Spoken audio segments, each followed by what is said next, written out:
በሕይወት ዘመንህ መልካም ብቻ አድርግ። ለጠላቶች ጭምር መልካም አድርግ።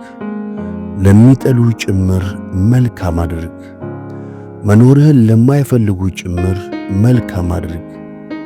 ስኬትህን ለሚጠሉ ጭምር መልካም አድርግ። በሕይወት መኖርህን ለሚጠሉ ጭምር መልካም ብቻ አድርግ። መልካም ማድረግ ያለብህ ለሚጠሉ ብለህ ሳይሆን ለሚወዱ ብለህ ስለሆነ ዝም ብለህ መልካም ብቻ አድርግ። ምንም ጥይት ሳይተኩሱ ጠላቶቹን ያንበረከከ ምንም ጥይት ሳይተኩስ ጠላቶችን ያንበረከከ ያ ሰው ከጠላቶቹ በላይ ኃያል ነው። ዝም ብለህ መልካም ብቻ አድርግ ወዳጄ። ሰላም። ክቡራትና ክቡራን ይህን ሐሳብ ከወደዳችሁት ላይ ኮሜንት፣ ሼር፣ ሰብስክራይብ ማድረጋችሁን አትርሱ።